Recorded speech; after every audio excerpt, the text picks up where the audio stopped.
Yes. Assalamu alaikum. Instructor Bilal. Yes, Wa alaikum success. assalam wa rahmatullahi wa barakatuh. Alhamdulillah. Good Good to see you afternoon for again. you there. Yes, good afternoon. And were you earlier than I am? Where you are? I'm 7 hours ahead in the east, Ah, facing the sun. oh, that's a good thing. Okay. Yes. All right. My brother. So where do we leave off? I'll tell you where we were exactly because I want you to carry it on exactly as you had an excellent train of thought. You know, we were talking about, I was interested in the earlier life of Imam Mohammed D. Wallace. Yes. And we had just gotten to the point where we were discussing, you know, he'd been to prison because of his conscientious objection to going to war. Yes. And at the time when he was coming out, there was a lot of disharmonious, you know, activities going on within the Nation of Islam. He Mm-hmm. came back to the news that some of the business enterprises of the Nation of Islam had been, you know, Yeah. usurped, or there was something dodgy, as the English would say. Yeah. And also, I want to remind you that the number 40, he was about to reach the age 40, as I understand, at that time, maybe. Am I Mm-hmm. correct? Well, when his father Uh, passed, he was 40.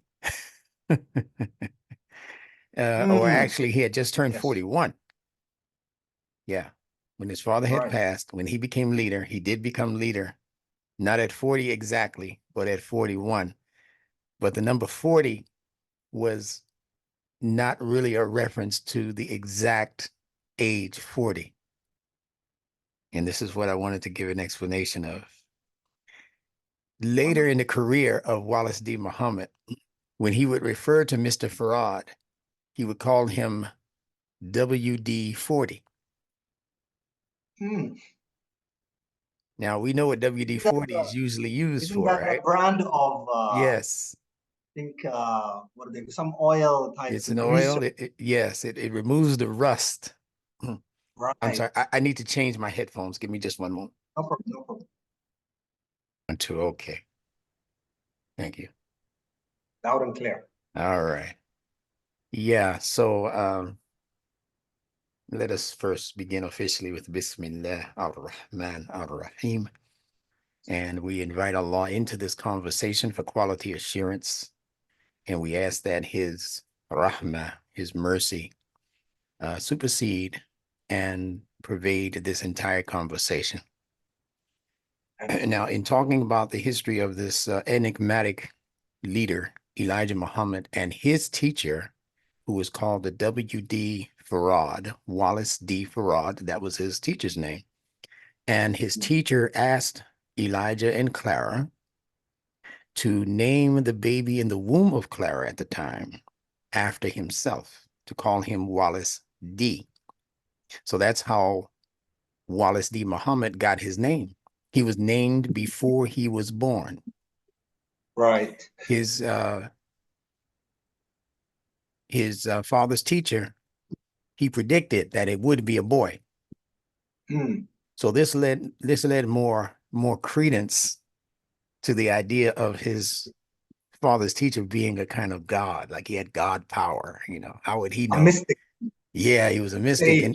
In the days before sonograms, you know, he knew this was going to be a boy. So this is why many people who follow him said, well, that's why I follow him, because if he knew that, he must know everything.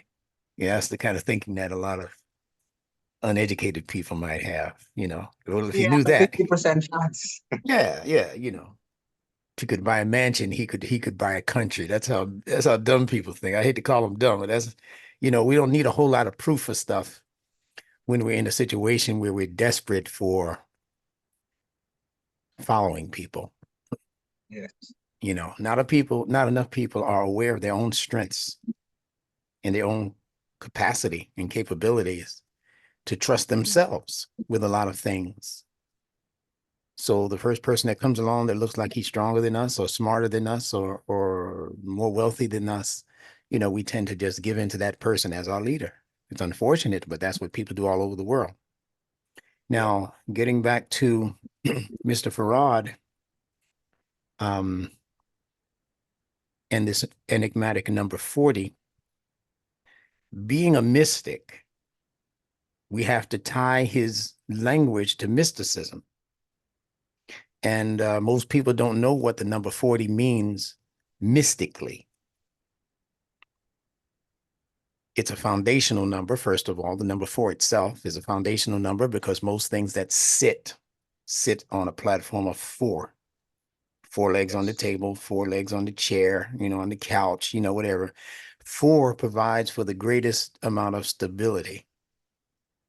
You could be sitting on a 3-legged stool, but you're not going to be as comfortable as if it's a 4-legged stool. So he was suggesting certain things to the minds of people that he hoped would further investigate his knowledge, his lessons. This is Mr. Farad I'm talking about. He was never satisfied that people would remain with the literal lessons that he taught to them.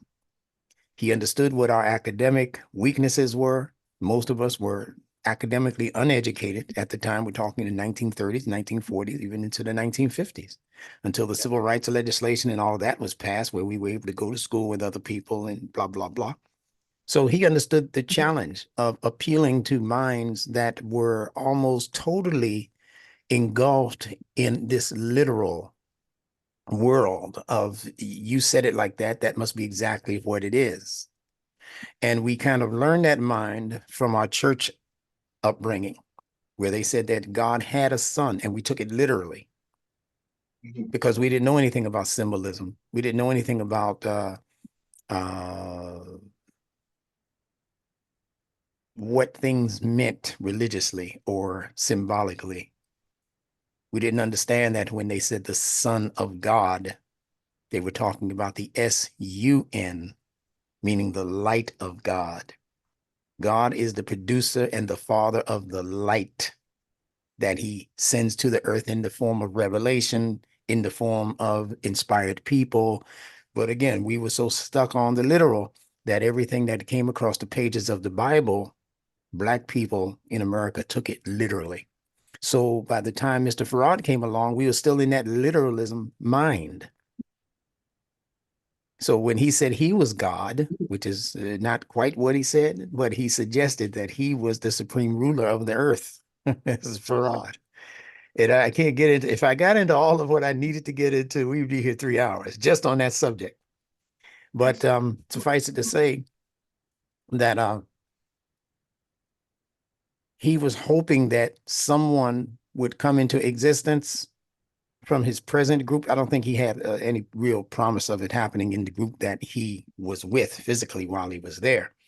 But he was hoping that someone would be born and would catch on to the higher meanings of things, not only in the Bible, but also hopefully grow into that same kind of understanding when approaching the Quran, because the Quran was the objective for Mr. Farad. It was never the Bible. He taught from the Bible, but he pointed towards the Quran, and he told Elijah and Clara that he will be the one to teach the Quran. Elijah Muhammad always said that I'm not teaching you so much religion. He said, my job is to save the baby from the fire. And the fire he was talking about were the fires of racism, the fires of discrimination, the fires of, unequal treatment. So his whole job was to develop a language and to teach a language that would stave off those fires until another message would come and supersede it. And he knew that that message was supposed to be the Quran. And his promise from Mr. Farad is that this son that you're about to have is going to be the one to bring that into existence. Now, why 40? Because Mr. Farad was a mystic. He understood that one of the meanings for 40, in fact, the way Imam W.D. Muhammad used to say it to us, he never explained it. Even W.D. Muhammad never explained the 40. But here's Instructor Benjamin Bilal making an educated guess. he kept calling this man WD-40. And I said to myself when I first heard him say that, I said to myself, well, WD Yeah. Muhammad, you're kind of the WD-40. You're the one that's getting rid of all of the rust in your father's teachings and the rust that the Muslim world has in understanding the Quran. You're the one removing that rust and making this movement that we have to make now very, very smooth for us. So how come you're not WD-40? Why are you calling him WD-40? Mhm. And it came to me, and I pray to Allah that I'm correct. And if not, then I pray Allah forgive me for any errors that I might make in this assessment. Let's take my system of consonantal connections. Absolutely. The letter D Mhm. and the letter T are Mhm. interchangeable. They are Yes. dentals, all right? And they are Mental sound. interchangeable.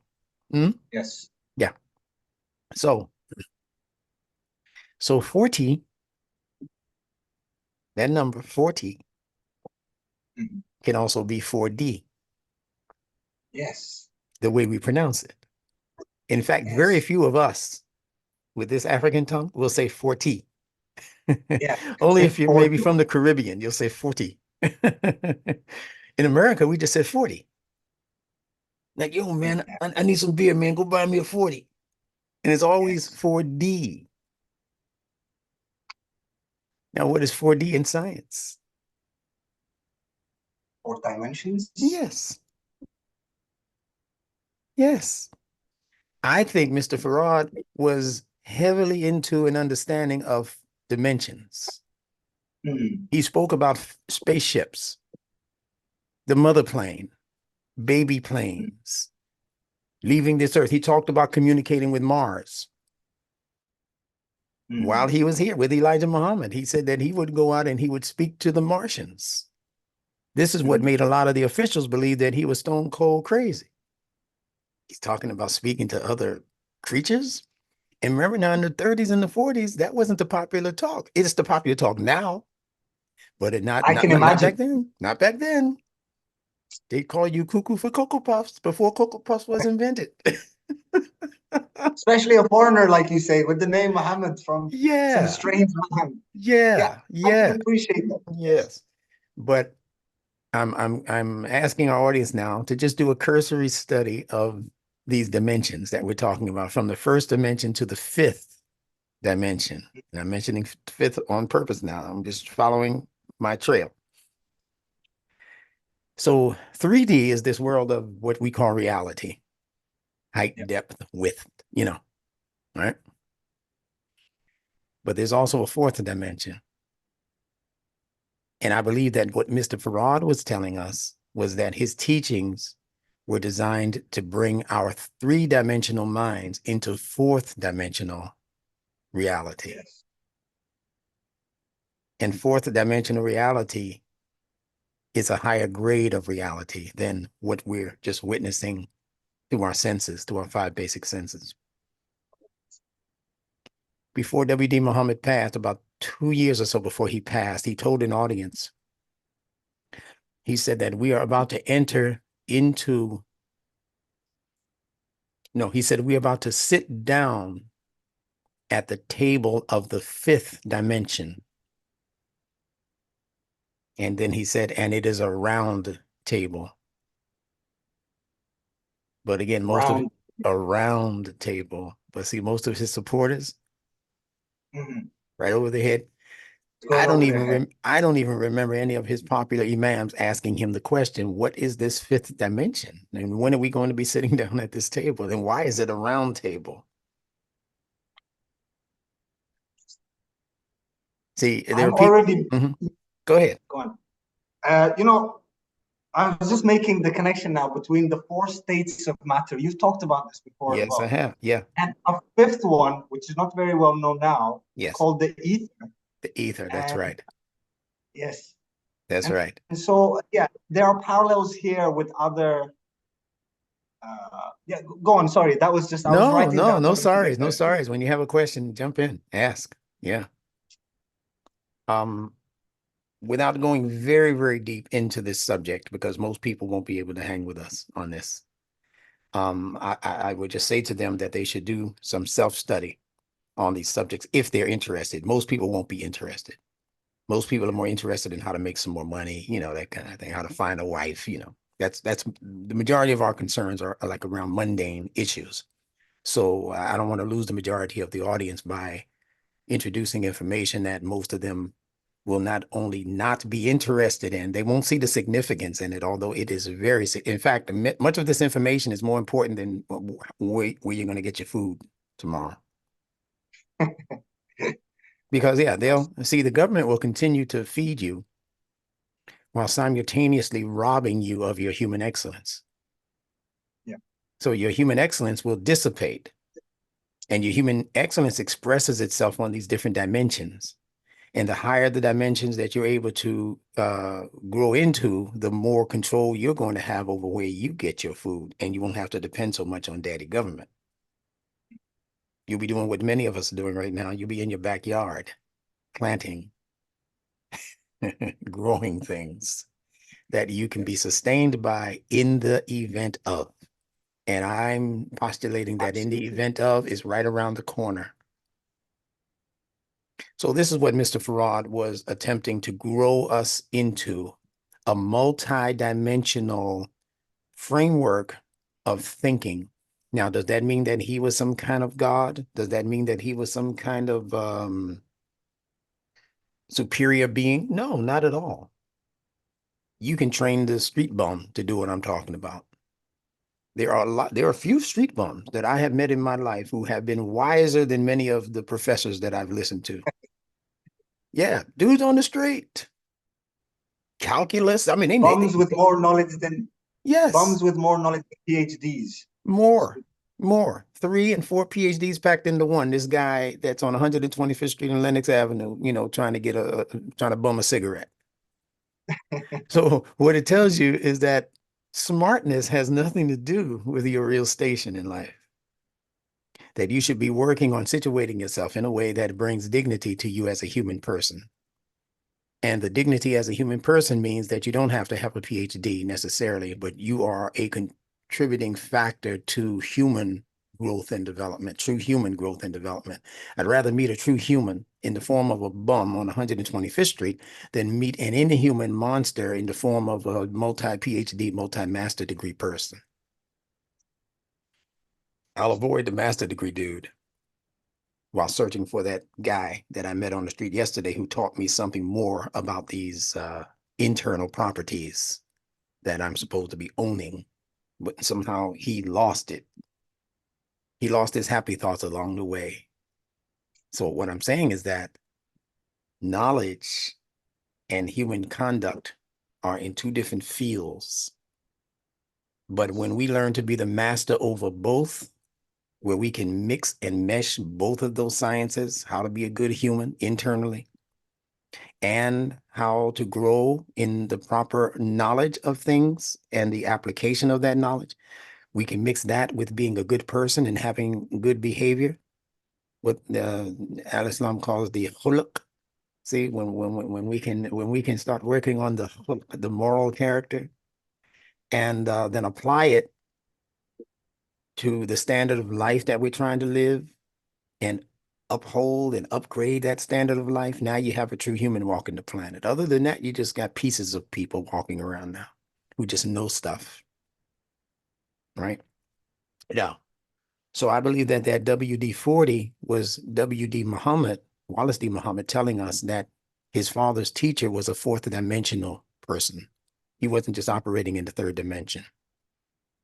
His teacher is said to have shown people images of humans, miniature humans, inside of a glass of water. So he was also mixing brands of Sufism.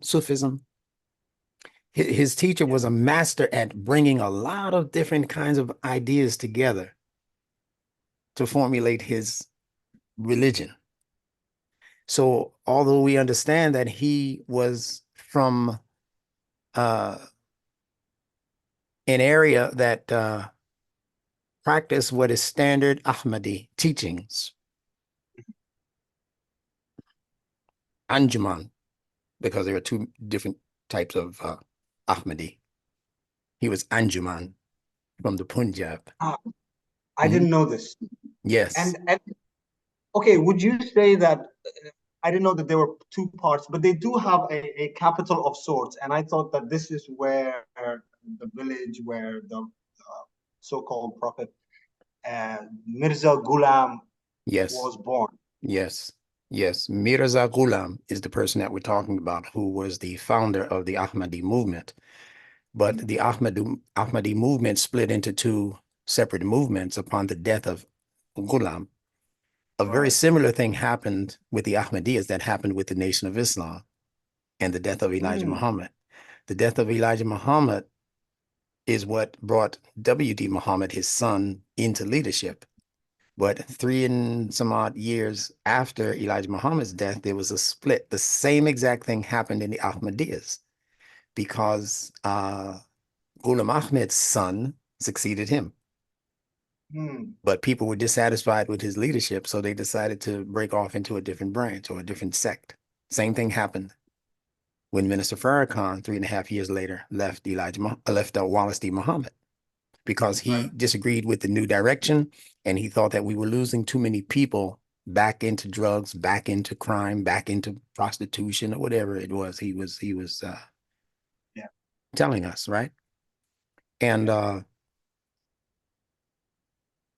I was 13 years old when I first heard Elijah Muhammad, and I was 17 years old, 16, 17 years old when he passed. I was never a street person. I was never a person who did drugs. I never even smoked cigarettes. I never smoked a reefer in my life. Never drank a can of beer. And I'm proud of that now.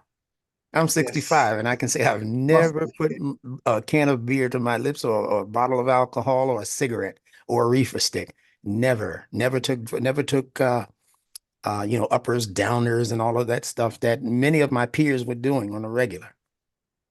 in the 80s, I can imagine in New York. Listen, that's why I believe that Allah preserved me for this particular duty. I believe Allah Himself preserved me in the midst of all of that, in the midst of a sibling who was into some of that, but never thought to introduce it to his younger brother, not even smoking cigarettes. He never tried to encourage me to do what he was doing. And he went into the Nation of Islam while I waited for W.D. Muhammad, who I didn't even know was coming. So Allah is doing all of this, is all I'm saying. So Mashallah. when you hear the level of respect that I have for W.D. Muhammad, this is why. And alhamdulillah, I got a chance to meet him on several occasions. He actually came to my house on one occasion. We were getting to know each other before he passed pretty well. But he never knew me as a teacher or as an Mm, imam. He only yeah. knew me for my work in the cultural arts. I was a singer, songwriter, actor on stage. I used to write all of my own plays. I never took an acting lesson in my life, never took a Wow. singing lesson in my life. Everything just came naturally. I never took a public speaking course in my life. I learned to do it just from watching and listening to other people. And I'm now the author of 20 books in less than I was four about in to less ask than that. 4 years. Total Yeah, number of books you've so far 20. written, 20 books. Yes, 20 books. You can get them online. I'll leave the link Mashallah. in the description box. Now, I want to Excellent. wrap up this piece because I want to get into some other deeper things that I'm sure you'll want to talk about. But so Elijah refused to go to fight. We talked about that. That was World War II. I looked it up. So it was World War II. And after Wallace, the younger, now, so I'm not, I have to keep saying that because Wallace D. FARD also had the name Wallace, but he told Wallace D. Elijah Muhammad to name the baby Wallace D after him. So the baby became Wallace D. Muhammad, making Wallace D. Muhammad the first official Muhammad in that household because all of the rest of them had the last name Poole, Poole. By the Mm, time Wallace was born, 1933, Farad had already done his work and left. So he left them with the name Muhammad. So Wallace was the first one born officially with the name Muhammad on his birth certificate. wow. Yeah, okay. All right. So he was Wallace D. Muhammad, and he told Mr. Farad did? He told Elijah and Clara, the mother and father of Wallace, to write the name Wallace D behind a door on the wall and to write it in chalk. This is the deepest part for me as a thinker. He said, write it, Wallace in big block letters, Wallace D. And that's it, not Muhammad, just Wallace D. Repeating, not Wallace D. Muhammad, just Wallace D. So the household, of course, assumed that this Wallace D was Wallace D, the one that was being born into their home. Because Mr. Farad also said to never let this name fade off of this wall. When it starts to fade, he told Elijah Muhammad, trace over it again. Yeah. Keep tracing over it. Just, don't let it fade is the message that Farad left them with. And that's what Elijah Muhammad told his children to do. And the older they got, they kept tracing over. But of course, Mr. Farad was a common sense man. So he knew that one day these children were going to be too old for that nonsense. Rub it out, yeah. Yeah, hey, too old. Oh, Dad, you get us a 7 years later. Dad, come on, man. I'm trying to go to school here. Before you go to school, son, take that piece of chalk. I ain't doing that no more, Dad. Come on now. So, of course, he knew it would one day fade, or the wall would have to be painted, or they'd have to move. What are you going to do then? Or the house needs to be torn down. It's dilapidating. What are you going to do about that? Then how is that name going to be perpetually written on that wall? It was never his intention to do that. Mr. Farad said and did things to make people think. He was not satisfied with, this mentality that many of us were holding on to, where it didn't really force us to use our brain. Yeah. It was handed to you on a platter. You didn't work for it. You didn't think. Yeah, it is what he said it was. That's what it is. That's what no, that's not what he was doing. He put certain things in his teachings and his lessons that were intended to be so different and maybe so crazy that it would force the sincere students to investigate it and reinvestigate it and turn it upside down, look at it from different angles. That was what Farad did. He was a master at that. And I believe he was pointing us towards a particular level of language that he wanted us to continue investigating. So he sprinkled his teachings with these kinds of things, the mother plane, and a lot of things that he put in there. He said that the pilots of the mother plane, of the baby planes of that mother plane, he said all of the pilots were from Japan. They were Japanese. And he said that they never smile, and they've never experienced a woman. These are in the teachings of W.D. Farad. These pilots, they were all from Japan. They never smiled, and they never experienced a woman. See, that's what I mean by his esotericism. He wasn't talking about any physical Japanese pilots. He was talking about a system of meditation that is very well known in that part of the world. And that system of meditation is called the Japa. Japa. Japa, J-A-P-A. Right. Their country's namesake. Yeah, sometimes a double P, J-A-P-P-A. Right. It's a system of meditation that allows you to block out the world and come into contact with your true faculties and other things. So people can look that up. So Mr. Farad was just giving us symbolic language for much of the philosophy and ideology that he was very familiar with. And that is from the Indian subcontinent and all of what it had to offer as religion and dogma. Now, a lot of people who have been into this for many decades, they won't be able to roll with what I'm telling you right now because they didn't discover it. No, but yeah, like I say, you have to. This has to make you think. This is not the sort of lecture where it's handed to you. And I'm not even saying that I have the final word on this. Let other people do their research and come back to the table and say, Instructor, I'm ready to sit down and debate you on this. So I'm ready to sit down and add to what you're saying because I found some other things to corroborate what you're saying and where you're going with this. That's what we're supposed to do as future generations of thinkers. Not just accept it because somebody said it. You're supposed to help to advance that logic if you believe it's good for people. So no, he wasn't talking about that. Mr. Farad was explaining things to us that were highly and heavily symbolic. Even when he said black man and white man, even when he said grafted devil, he never just said white devil. He said grafted white devil. What is a graft? Yes. That's in That's horticulture. Yeah. Yeah. I know grafting. I'm into agriculture. I do Yeah, citrus, you so know we do very graft. well. Yes. Yeah. And Allah says in the Quran that he created us to grow like plants. And batakum, right? He created us to grow like plants grow. Yeah. So we are a product of horticulture. It's beautiful when you see it unrolling and unraveling in front of you. So again, Mr. Farad had a lot of shortcomings that we won't discuss today. You'll read about them as you do research on him. He was a human being, but he was in touch with something that I believe was above and beyond what the average person of his day and time had as understanding of the world and of what human life was.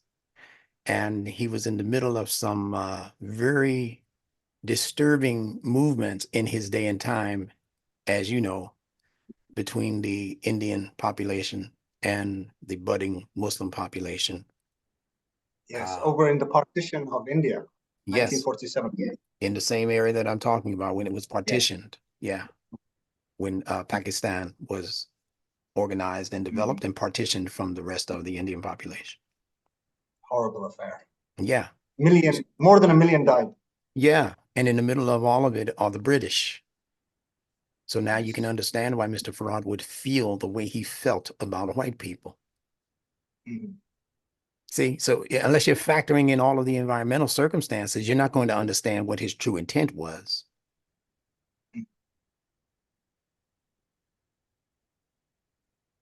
Where did he get the name Wallace? That's not an Arabic name. Yes. In bugging me. He said he was born in Saudi Arabia. Where's the name Wallace in Saudi Arabia? Where's the pronunciation Farad? Farad. That's not in Saudi Arabia. Where's the name Shabazz? That was a very popular name that Mr. Farad used. He called black people the tribe of Shabazz. Shabazz is from India. Shabazz is not from Arabia. There's nobody in Arabia that would call him, they wouldn't even know what you were talking about. But in India, in that Punjab region, they have streets named Shabazz. You know, the little research I was able to do about him and his travels to America, I think the most important, insightful point of view you can get is that this person, he used many names, nobody knew how he entered, nobody knew how he left. Every piece of evidence you look at, people are unsure and you can't quite pin him down. And so I think you offered a very good explanation, which I once heard, which is that, he's doing this in a way to be able to impart this message without the meddling of the establishment at the time. Yeah. Maybe the British he was running away from, or, whatever status quo existed there. So his message, as powerful it is, had to be hidden. Yeah. And, well, everybody was on his tail, first of all. Yeah. FBI, everybody was on his tail. And remember, he had been arrested a couple of times while he was in the United States. He was arrested once for contributing to the homicide of someone because of what he had put in his teachings about how to win a free trip to the holy city Mecca. He said, bring in 4 devil heads at once and you'll win a free trip. Huh? Double heads? Devil heads, yes. Oh, double heads, like this one. Bring in 4. That's talking about decapitation, isn't it? Yes. 4 devil heads, and you have to bring them all in at once in order for you to, here's your prize. You win a free trip to the holy city Mecca and you win a copy of the Holy Quran Sharif, as he called it. He didn't just say Holy Quran. He said Holy Quran Sharif. That's what I mean by esotericism. That's what I mean by mysticism. If you don't understand what those words meant, and he knew that we didn't understand those words, he was hoping, again, that someone would come about who would be able to unravel his mysteries. Yes. He was a mystic. That's why he used the letter D in his name, Wallace D, because D is half of a circle Right. in English. Mhm. In the sky, it's a half moon. Mhm. It has not yet fulfilled its wholeness. It's part visible, but Mhm. also part invisible, part unknown. And that's what his teachings were. You could understand some of it, but it's going to take a real genius to come along and reveal all of it. And that was the role of Wallace D. Muhammad. He figured Yes. it out on the most part. And he began to bring us sides of the personality of this Wallace D. FARD that we were totally unfamiliar with. That's when the whole puzzle began to come into view and make more sense. So the letter D is I believe it's the fourth letter in the Arabic alphabet, dal. That. Yeah. You see the concentration on this four we've been talking about, 44, Mhm. foundational. He was trying to set a foundation for what he hoped would grow into true Islam, to be true Islam. He knew that what he was teaching was not Islam. Mhm. He knew that. He used very few Islamic terms outside of the name Muhammad and Quran and Islam. But other than that, all of that was just window dressing. The essence of his teachings was far away from Islam as East is from West,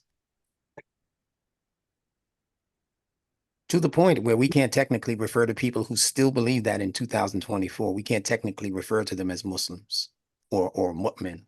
No way. Nice people as Yes. they are, they're nice people in the Catholic Church too. They're nice Protestants, they're nice Jews. That doesn't make you a Muslim because you're a nice person. Muslim has to go way beyond that in terms of your knowledge content, what you're holding on to as beliefs, what you're putting your faith in. And if you're still saying that you're putting your faith in a man named W.D. Farad and that's your God, that's God in person. God appeared in the person of W.D. Farad. That's what his followers say. That's what Minister Farrakhan's followers are saying to this day. After Yeah. he after he said when he was with Wallace D. Muhammad that he dropped that belief and that he now believes in the Allah that all of the Muslims in the world believe in. He said that. But Mhm. just a few years after that, he began going back to the idea of Mr. Farad Muhammad, and he gave it some other kinds of strange language. He became the Mahdi, you know, he became the Christ. I mean, Minister Farrakhan, he sprinkled it with so many different other extraneous ideas that it's hard to for me to believe that he himself actually believes all of these things. I think it's impossible, I think, for him, knowing what I know about him and knowing what he has said about himself and others and Wallace and Elijah and all of that, him growing up in that Mhm. history, him being right there, the protege of Malcolm X.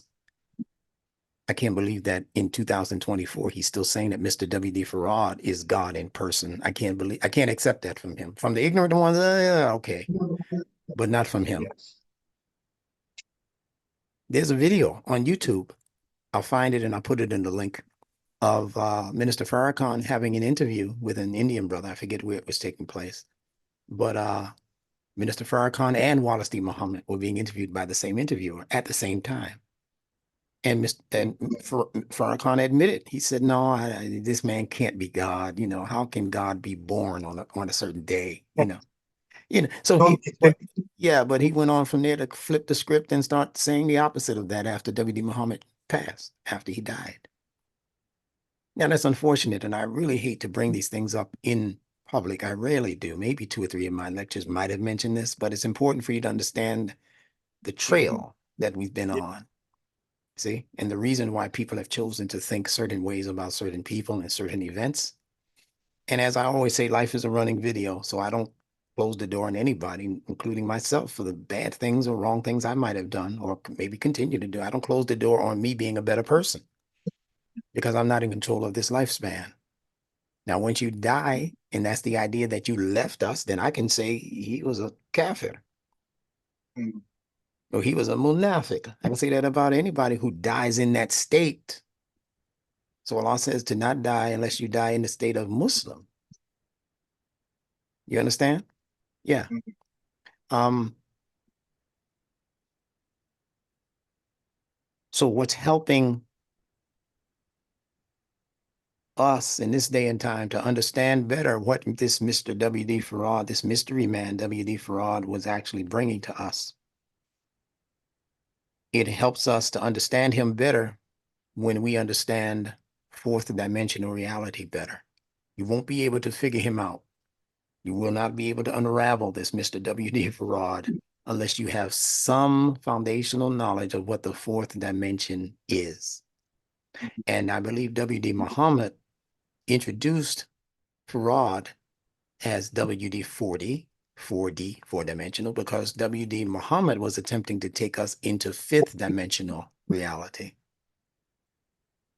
Because Mm. he also in his career referred to human beings as being cosmic man, not just human. Right. Yeah, see? The Okay. human in you only goes up to the fourth dimension. Right.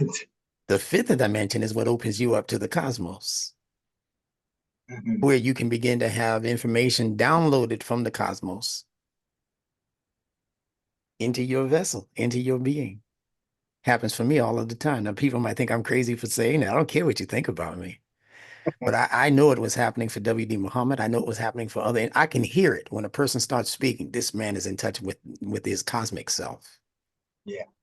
And there's an easy way to determine that. Is the information that you're giving information that can only be used by regional people, by people in certain parts of the world. You see, Yeah. what came to be the schools of thought.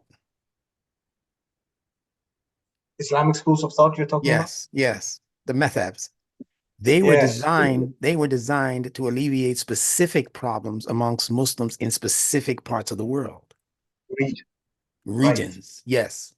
So if you're bringing us a regional doctrine, that's not cosmic. That's to deal with the situation where you are. And you can't transport that into another land and say, because we are Shafi,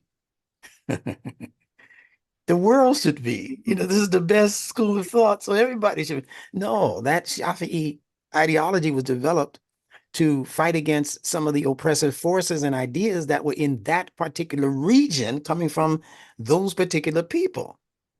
Mhm. Muhammad the Prophet never spoke about no four major schools of thought for Muslims. He never said to be a Sunni. He never even said that. He didn't say be a Shiite. There was no such thing as a Sunni Muslim in the time of our Prophet. So why are you trying to get me to be a Sunni? Why can't I just be a Muslim like my Prophet was just a Muslim? How come Muslim is not enough? It's because they don't know what a Muslim is. They don't understand that a Muslim represents the truest position that your human nature could come into as a life Mhm. form. They don't understand that about the word Muslim, about the word salam. They think it's just peace, like the hippies used to ask us to. Peace, brother. They think that's what peace is in Islam. No. Mm-mm. Now, peace is when you have all of the various components of your human development in sync, Mhm. operating in lockstep. See, it's when your reptilian brain, your emotional brain, and your reasoning brain are all in lockstep, following the leadership of the neocortex, that crowning achievement. And once you are able to align those things in true salam, in true peace as a Muslim or Muslim, then Allah will grant you, if it be His will, the crowning achievement of having this pineal gland experience activated. That's your fifth dimension. That's what puts you in touch with the ether.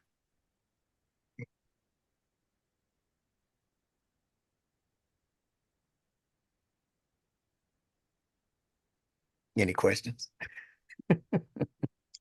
Oh, it's very interesting. I can't say I have any questions, but you're definitely right.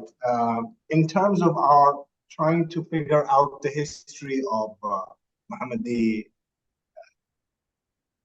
Wallace and his teacher, the mystic Muhammad D. Wallace FARD, you know, I've studied mystics before, and the patterns of his behaviors and the message he was trying to say, and in what manner he was trying to pray, reminds me a lot of other mystics. I mean, there's nothing unusual there. Not Very at all. complex, Like I very said, complex. there's nothing he brought that was really truly original, meaning that he Yes, thought of it on his own. His yes. teachings But were a conglomeration of teachings, not only from mystics from the East, Muslim and not mhm, Muslim. It was also a conglomeration of teachings that he found when studying leaders in the American Black community. right. W.B. Du Bois, Booker T. Washington, Nat Turner. He drew from all of those people to put his teachings together. Very Mhm. little of his teachings could we say, oh, that's an original thought on the part of W.D. Farad. No. You know what he said to us? He said that his father was an original Black man. Remember now, W.D. Farad was so light that many people considered him to be a white man. Yes. That's why people scratch their You, heads today and say, you were how saying can, yeah, there's the Black Muslims, how can they follow, how can they say the Black man is God and the Black man is the superior man and the original man and their God looks like a white man? They're going to be out there scratching their heads right now. How did they, what was he talking about? Who is this guy, you know? But he said that his father was a jet black man. Listen to his language. He was a right. jet black man. We didn't even have Jet black. we didn't even have jets at the time he said that. But he said he was a jet black man named Alfonso, and that his mother was named Baby G, Gee, Baby G, and that he married her. He found her amongst the purest of pure people in a particular part of Europe. So she was a Mm, European. And he said mm, that she was white, white as white could be, baby G. And when the followers of Elijah Muhammad would ask him about baby G, the wife of W.D. Farad, yeah. and they would say, well, what about the wife of Master Farad, Muhammad, that the devil that he married? And Elijah Muhammad would become irate. He'd say, don't refer to our brother as a devil. She was not a devil. She was a pure woman. And the reason she was not a devil is that she never mixed with unrighteous people. So what was he telling us? That it's not your skin color that makes you devil. It's your Mm, environment. If she wasn't a mm, devil because she never mixed with unrighteous people, then it's not your physical flesh that makes you a devil. But there were other things in Mr. yeah. Farrak's teachings that suggested that it was your physical, sissy. That devils are born out of the womb of their mother, no matter what they didn't say anything about environment. So Mr. Farrak's teachings became very, very muddled, very confused, very contradictory. But that was his intention, so that people who peeped that would say, I need to look further into this. There's something wrong here. Something strange in these teachings here. And it was W.D. Muhammad who was predicted to be the one to unravel those things. Around 40 years old, he came into that position of leadership, but he had long been on the job of unraveling that mysticism and that symbolism. He had been into that for a few decades before that. He grew up now in the Nation of Islam. He grew up believing the white man is the devil, the black man is God, and all of that. But at a particular point in his early development, teenage, maybe pre-teenage, post-teenage years, he started to think very heavily about the meanings of these things. And the first thing that he did, he dismissed the idea of W.D. Farad being God. That's why his father got mad at him and threw him out of the Nation of Islam. What? Yeah, I haven't got to this part yet, but sounds interesting. yeah. In 1964, so when Malcolm was going through his problems with Elijah Muhammad, And Elijah Muhammad put he put him out of the Nation of Islam. Actually, Malcolm left. He left. But he got, consider it either or he was out of the Nation of Islam. And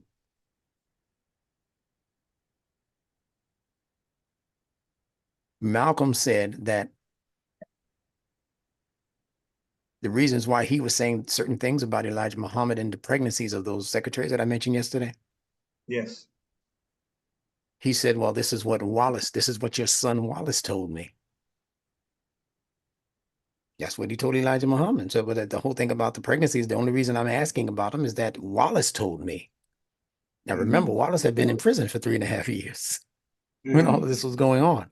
Yes. So Wallace is fresh out the gate in terms of being involved in the actual Nation of Islam's activities and all of this money being missing. When he came out of prison, that's what he came into as information. Wallace now. Yes. What happened to the properties? What happened to the farmland? What happened to, well, Malcolm told him there's some folks who are manipulating this whole thing and to their benefit. Malcolm found out that H.L. Hunt, the billionaire, was financing the Nation of Islam. Now, again, I'm saying things to you, but I'm really talking to the audience outside of here who don't know these things. And many of the people who are in the Nation of Islam, they either don't know these things or they know these things and they're just afraid to say them because it's going to cause too much controversy. But I'm presenting it in a way where it can become controversy free because I'm telling you that these things happen on the part of human beings, not gods. The billionaire H.L. Hunt, who also supported racist leaders from the White Citizens Council and the Ku Klux Klan. He gave them money too, because these billionaires, these millionaires, and these billionaires, their modus operandi is to fund both sides of the conflict. Yeah, they're doing it right now. Soros is doing it right now. George Soros, that billionaire, he's doing the same thing right now. It's not a new thing. So no matter who wins, it's a sort of magic funding both sides. It is magic. It's abracadabra, and that's a Hebrew term. Hint, hint. But the people who established what's going on right now in Israel, the people who established those ideologies, that's how many of them became wealthy, from supporting both sides of an argument or war or skirmish. Absolutely. Or war, especially. Yeah. So no matter who wins, this is what the Rockefellers did. This is how they got their foray into economics. No matter who wins, you still win. And it's the same game that's being played now with what I mentioned to you yesterday as this promotion of race consciousness, racism, they call it. It's the same thing. They feed both sides of the ideology through media. Media will say certain things. That's why you have your Black Lives Matter to push the Black agenda. Then they allow other things to trickle out that support white supremacy. And they watch us go at each other because whoever wins, see, we can sell weapons to both sides. And whoever wins, we still win because we're producing the weapons. These people on top who are these multi-billionaires, they care nothing about white people per se. Even if they are so-called white, they care. This is not a white-black game for them. This is a power game for them. Absolutely. You understand? And we are not going to come into our true strength as people, as humans, until we recognize this game. This is the game that undergirds all of the other games. If you snatch this game out from under them like a rug, all of the rest of the stuff that we are suffering from daily will just almost dissipate and disappear. So one of the things I'd like to leave you with before leaving this subject is that one of the most powerful things that W.D. Muhammad advocated for is the removal of all images that attempt to portray divine. And people don't understand how powerful a tool that became. The removal of all images in religion that attempt to portray divine.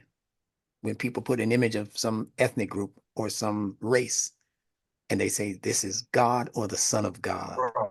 or this is the family of God, or this is God's wife. And that wife, those sons, those children, those people have a particular ethnicity, a particular color that they present you to, like Yeah. Jesus on the cross as a white, blonde-haired or brunette-haired man.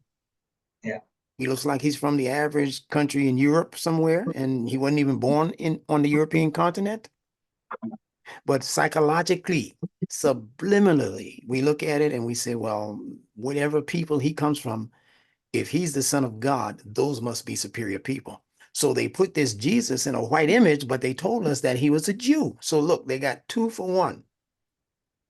Now you're going to be worshiping white images.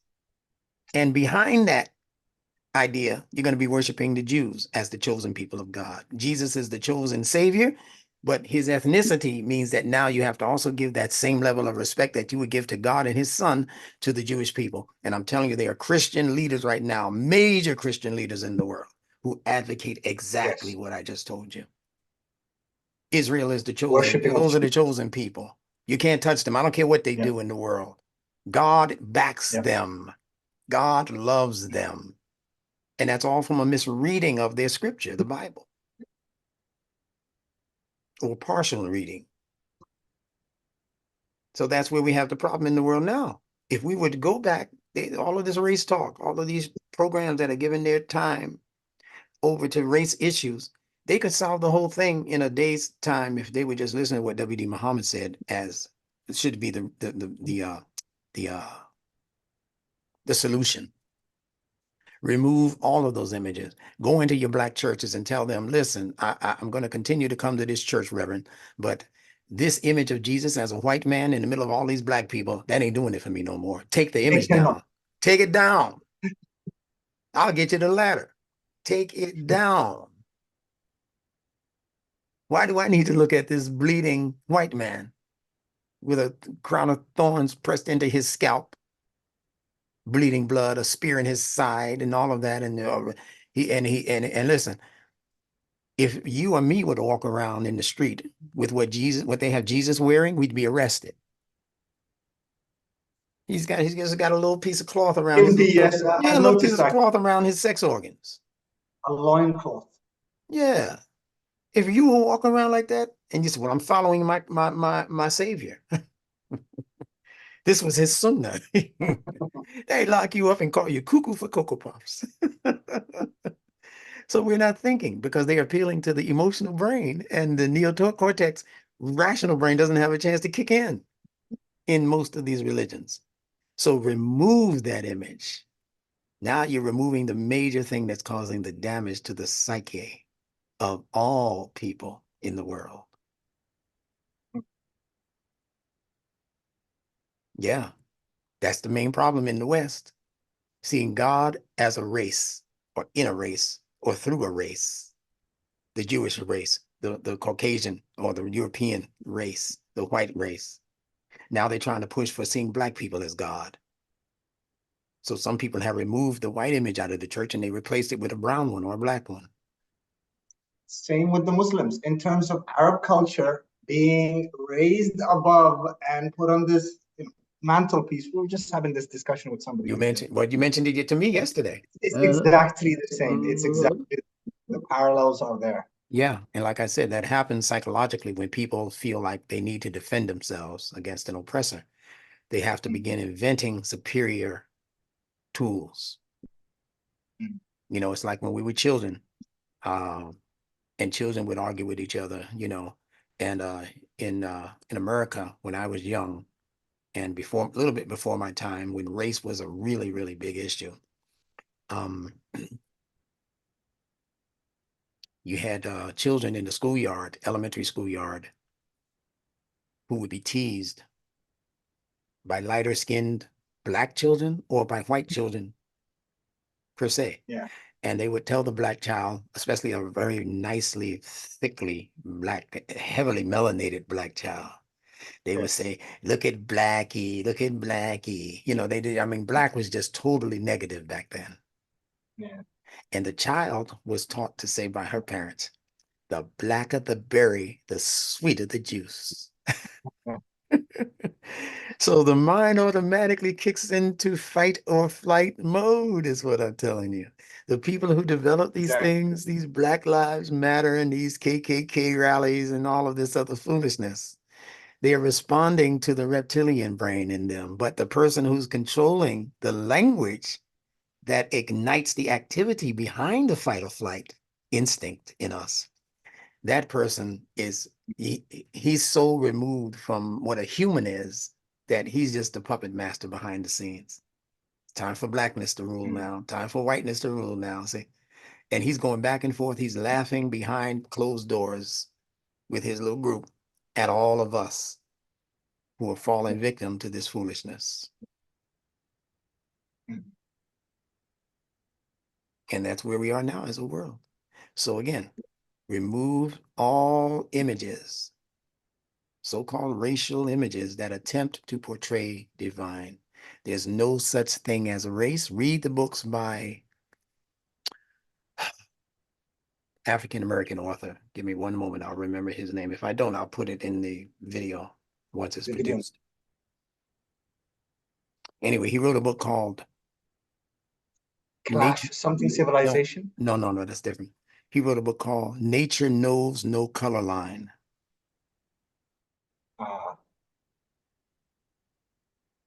Yeah, he wrote maybe 10 or so books, but one of them was a 2-volume set that I still have called Nature Knows No Color Line. And he was showing how in the fitra, that's our term, fitra, his term is nature. In nature, there's no such thing as color superiority or inferiority. They're all doing their respective work based on how the creator created them. And you can't prove it genetically because science has recently hypothesized, not even hypothesis now, it's a scientific fact that 98% or so of human beings have the same basic DNA.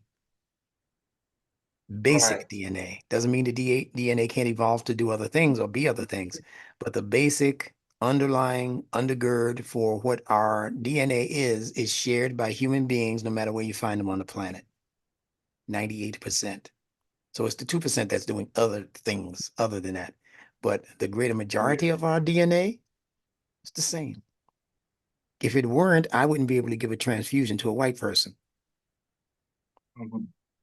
Yeah. As long as I have the type of blood that they have, or if I have, O positive, I can give to anybody. But I shouldn't be able to give to anybody except my people if my blood is specific to my race. You want to say something? Yeah, I don't know whether you've heard about, I don't know what it's called, the rhesus. So what determines whether you have a positive or a negative? Yeah, the RH factor, they call it. Yeah. RH factor, exactly. And Yeah. I've heard that obviously the most of the population has a positive RH classification. Whereas the population with the negative might be as small as this, for example, 2% that you're talking about. Yes. So could there be a relation there as well? And then, what would investigation of this? Yeah, there's definitely a relationship, and I'm not trying to make it so simplified that there are no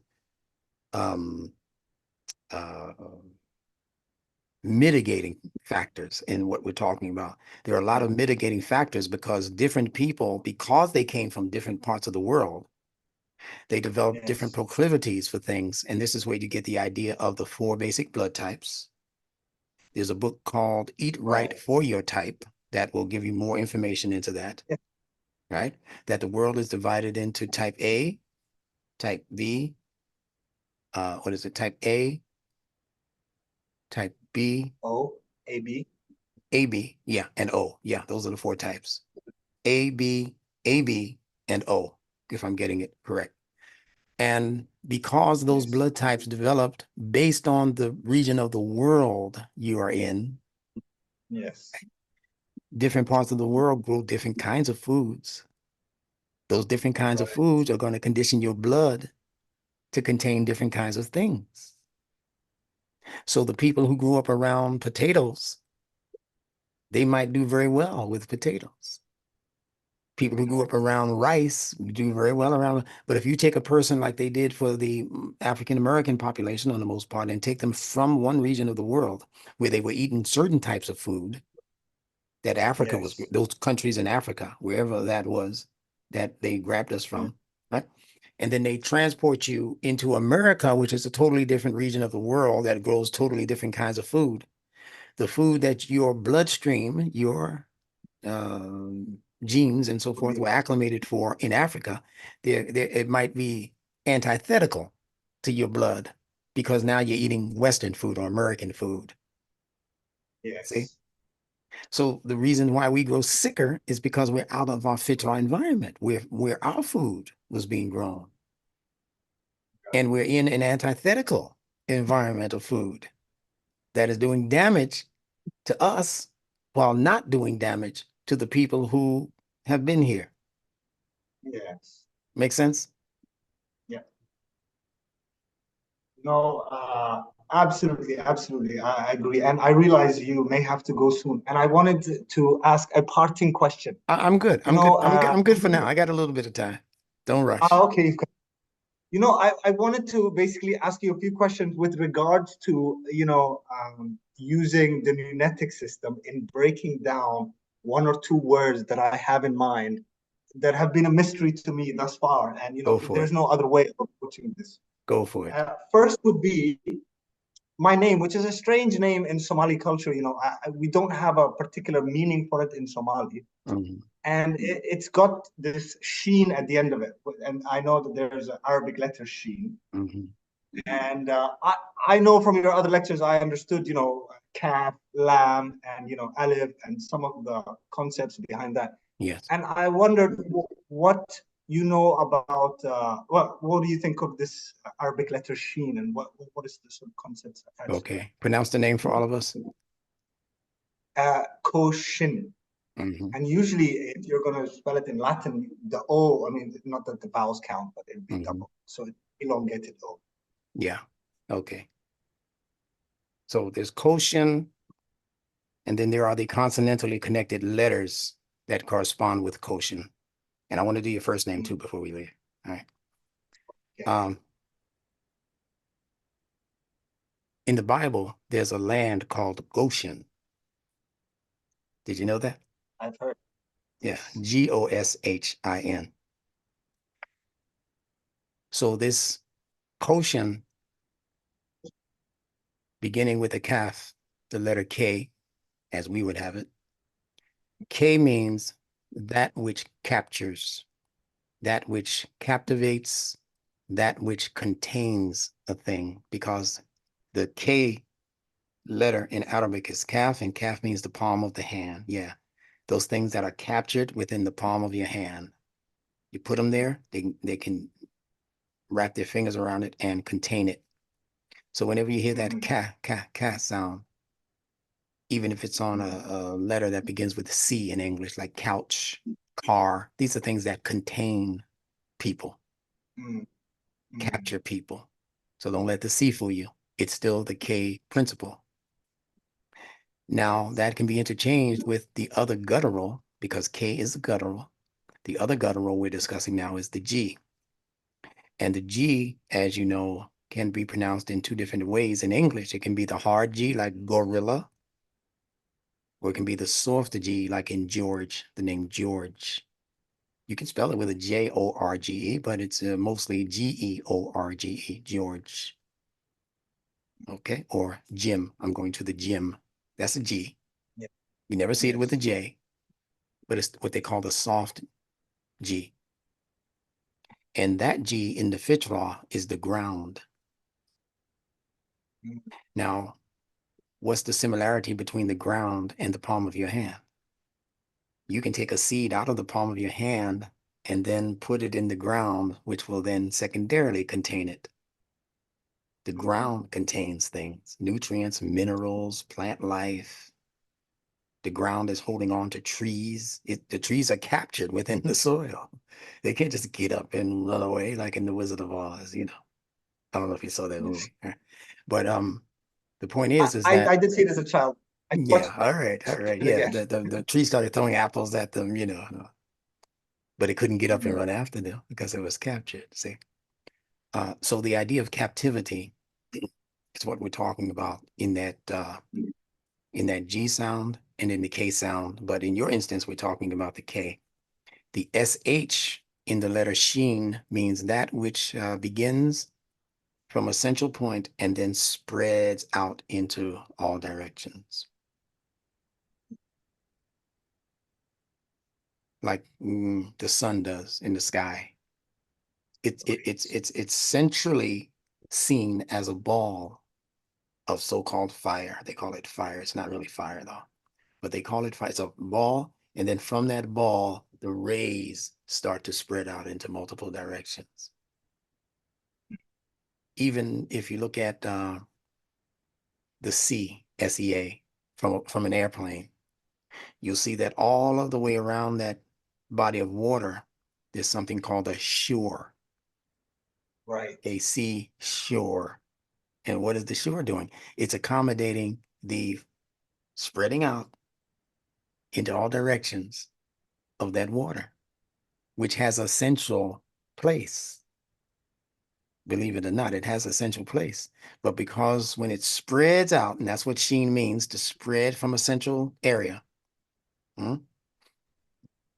it's given the letters sheen. So in Arabic, the name for sun, you know it. What's the name for the sun in Arabic? Shams. Yes. So you see the C, you Shams. see the SH at work. Shams. Yeah. Rays. Of Yeah. course. Yeah. So therefore, quotient is referring to that which is centrally captured or locally captured or locally contained and then spread out from that containment. The history of so-called African American people fit that name to a T because we were locally captured. We were captured in parts of Africa, see? And then they brought us here as captured people. That's what we were called, captives. They brought us here as captive or captured people. But since we've been here, we've been allowed to spread out. Yeah. Different states, different positions.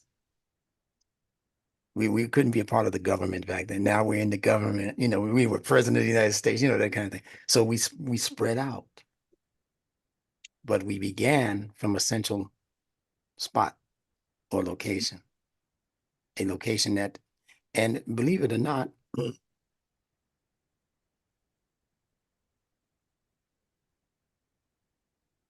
when you investigate the science of how the universe was formed, and you look into the formation of the sun, the Shams, you're going to find out also that its ability to spread its light began as something much less magnanimous as what you're looking at when you look at today's sun. If you're talking about trillions, who knows how many years ago the sun was first created by Allah. But it wasn't created as you know it now. The moon that we're looking at wasn't created with all those craters in it. The twinkling stars that we know right now were not the same twinkling stars of yesteryear and, how many centuries and trillions of years ago. Wasn't the same. The universe has been constantly expanding, as Allah tells us in the Quran. Constantly expanding. All right. So what we're saying with all of this is that nature itself is evolutionary. It begins as involutionary. You may have heard me speak on this, but it crosses a divide that allows the involution, the involving of matter that's necessary to form that particular material thing. It has to come out of nowhere into somewhere. That's what I'm calling involution. Yes. And once it reaches the precipice that it crosses to become a creature of evolution, that's when evolution begins for us. The baby in the mother's womb begins as an involutionary development. You can't see it unless you have a very sophisticated medical tool or something, sonogram or something, then you can see it in modern times. But people were not able to see that growth and development. They had to depend on what the mother said. I feel funny. I feel, sick, or whatever, Then they said, well, you might be pregnant. So now you have to start acting a certain way. You got to be more careful. So then she begins to grow, as the Quran tells you, right? In increments. And it's 8, 9, 10 months later when she presents the evidence. Then, yeah, see, this is my new baby. This is my daughter. And once that daughter comes across the threshold of the mother's womb and it's lights, camera, action in the hospital or in the home or whoever is delivering that baby, then the baby, once the baby's 5 senses become acclimated to all of this sensation. Yes. When the 5 senses become tapped by all of this 5 sense reality, that's when evolution begins for that infant. Because how can evolution begin for you emotionally and you're not in touch with anything that's affecting your emotions? Exactly. Maybe in the last 2 or 3 months, we might say the baby could be affected emotionally in the womb. But for sure, when the baby's born, all of these faces and lights and all of that stuff in his face and her face is going to activate the senses. Now you're still growing involutionary because you're still growing. Baby doesn't have hair everywhere on the body like it might grow to have as a male later, as a teenager, pre-teenager. You start growing hair on parts of your body that didn't have hair when you were born, right? So you're still involving, you're still in involution, but you are more in evolution than you are in involution. So the word Rab in the Quran, Rabbil Alameen, represents both stages of movement. Involutionary movement, because the Ra, the letter Ra means movement and fast movement. Roll, ride, rip, run. See all those R's in English? They mean movement. Yeah. Even the letter R in English is a picture of your head. Yeah, with the 2 legs running. Yeah. In Chinese, in Mandarin, their letter for R is Ren, R-E-N. Sounds like a run, doesn't it? Ren. Yeah. And it's a picture of a little boy running. See, these people have this wisdom in their knowledge. They just didn't share it with us. So Instructor Bilal is doing his level best to share this wisdom that everybody else in the world came into. Maybe they lost it. Maybe they don't think it's valuable anymore, but they have it. And now I'm attempting to share it from our perspective and from the perspective of the Fitra-based Arabia. I'm attempting to share it with Muslims who should be craving this information. Yes, Because absolutely. you have practically the only book that talks about the importance of this of the fitrah. And there's no way to get to it aside from this method. None other. No other. Alam al-insana ma lam ya'lam. That Allah taught the human being that which he before was incapable of knowing. Yes. You can't get it unless you come through this door. Impossible. The brain on its own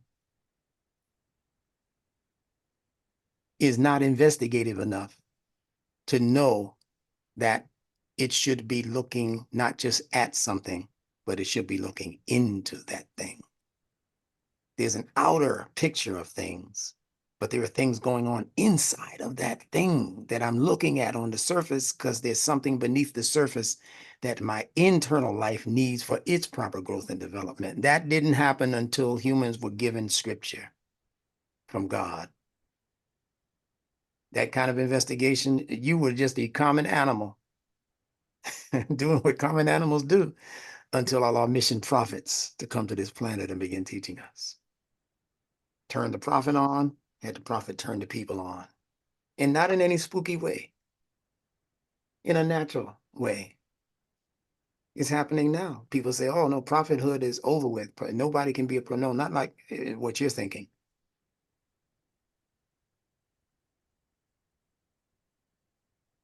Yeah, okay. Muhammad was the last prophet. There's one reference to that in the Quran. Can I get into something that might get Only me? one. Yeah, can I get into something that might get me into a little bit of trouble? No, no, please. I think this is the crunch parts. I love it. Yeah, now this is not my brother saying this, people in the audience. This is me saying this, and I'm going to be gentle with you. Mhm. The Quran calls Muhammad the seal of the Yes, prophets. this is the word used. Yeah. Yes, in the Khatam, translation. Khatam, Atom. the seal of the prophets.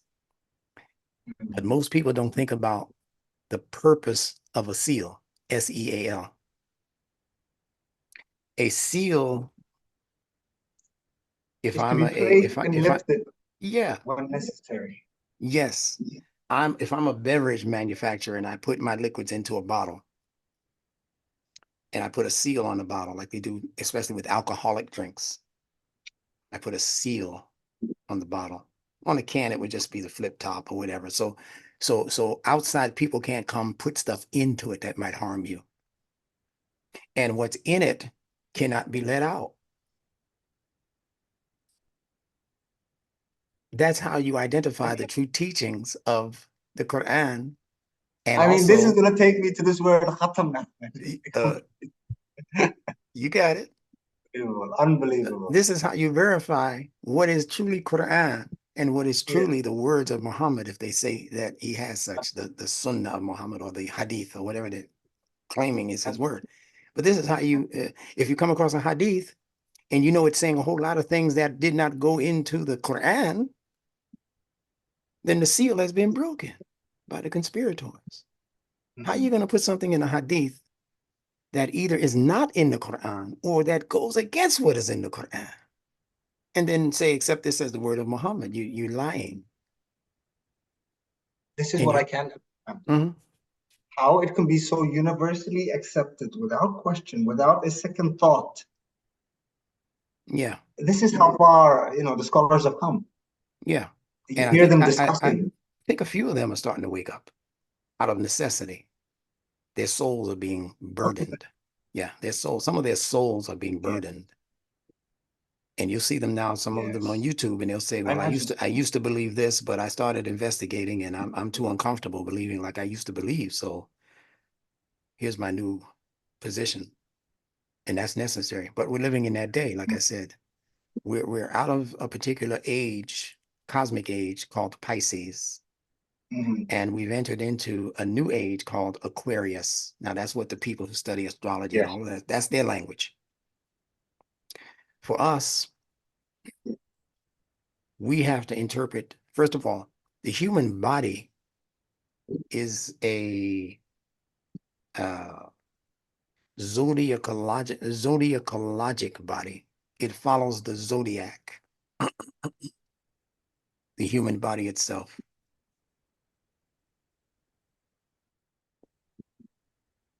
Right. And there are 12 stations in the zodiac, what they call Sorry, there was a signs. connection. Mhm. There are 12 signs in the zodiac, or stations, they're called. And they begin with Aries. So therefore, Yeah. Aries should be representative of the head. If the zodiac is following the human body, the head, right? And then after that, you have Mhm. Taurus. You have Aries, and then you have Taurus. And if you look at the composite picture of the human head, you're going to find out that in the brain, there's that top portion called the cerebrum, Cerebrum. Mhm. And then just beneath it, you have what is called the cerebellum towards the back. The cerebellum, Cerebellum. Those are the two most important that I want to discuss in the moment. The cerebrum is representative of the cerebrum. and I'm pointing to now the last three letters, R-U-M in cerebrum, and I'm replacing the vowel U with the vowel A. So instead of brum, it's bram. Instead of rum, it's ram. And ram is the first sign in the zodiac under the signature Aries, A-R-I-E-S. You following me? Absolutely. Yeah. Now, right after Aries comes Taurus, the bull. Taurus, the bull. So look at the name science gave that part of the brain that sits underneath the cerebrum. They call it cerebellum. Bellum, bullum, bull. And it is the part that registers, yeah, it's the part that's registering all of that emotionality. Isn't that what the bull does? The matador will stand out there, you know, with his red cape, and you know, he's just teasing the bull, you know, and the bull snorting at the nostrils, because the bull is a very emotional animal. It corresponds with the bellum or the bullum in your human brain that can be also very emotionally invested. But it can also, on the other side of that, be a very beautiful thing. It can be very beautiful, the emotions. So the word bell and bella and bellum, if I say antebellum, I mean anti-war, because bellum means war, which involves a heightened sense of aggression and emotion. But if I say bella, that means beautiful. Yes. All I did was remove the meme. I just removed the water. Yeah. And what was warfare became beauty. Beauty. Language. Yeah. So you have these stations, and I won't go through all of them, but let's just suffice it to say, if I'm looking at now, what I gave you as the cerebrum and the cerebellum, yes, that's just in the brain, but you also have these developments in the body. So if I were looking at the 12 stations of the body, then the head itself as an entire thing is the cerebrum, the entire head. Right. And that would make the neck the bull, the Taurus. See, this would be Aries. This throat would be Taurus. The shoulders would naturally be the next sign in the zodiac, which is Gemini. And Gemini is where the twins begin. So you have two shoulders, two parts of the torso, two arms, two hands. You get it? Yes. Yeah. Two legs. Two lungs, two kidneys. That's all Gemini in you. So when the Bible speaks about these things and these symbols and these names and all of that, it's speaking about something that is way beyond the ken of the average religious adherent. For all intents and purposes, this is why Imam Muhammad called that language, especially in the Bible, amongst Christians, he called it kindergarten language. But Muslims have been following kindergarten language also in their reading of the Quran, because these signatures are also in the Quran. Yes. This is a deep, deep subject we're talking about now. So I don't know if you saw my video on the so-called abbreviated letters. Abbreviated letters. I Yeah. can't. No, I don't think I have. Muqatta'at, the muqatta'at. Yeah, the muqatta'at. The so-called abbreviated letters such as Alif, Lam, Mim at the beginning. Right. Yeah. Right. Al-Baqarah, Yes. I Al-Baqarah. think Yeah, I it has. did. Yeah, Yes. look at it again. Alif, Lam, Mim. Now, if you're reading it as a Qari or as a regular reader of the Quran, say doing Ramadan or something, you're up there, you're the Imam, and you want to read from Al-Baqarah, and you say Alif Lam Mim or Alif Lam Mim, that's incorrect. If you look at the letters, you'll see that Yes. the lam and the meme are connected. Oh, this is so beautiful. The lam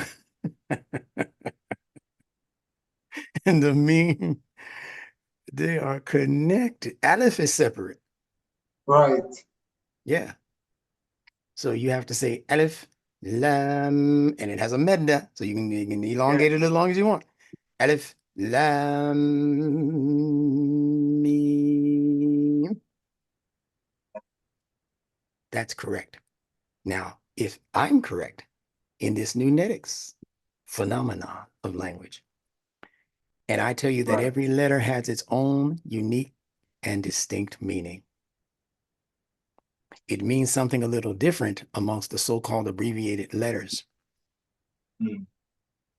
but it still follows the standard meaning for what nunetics brings to the table as meanings for letters. Right. Now,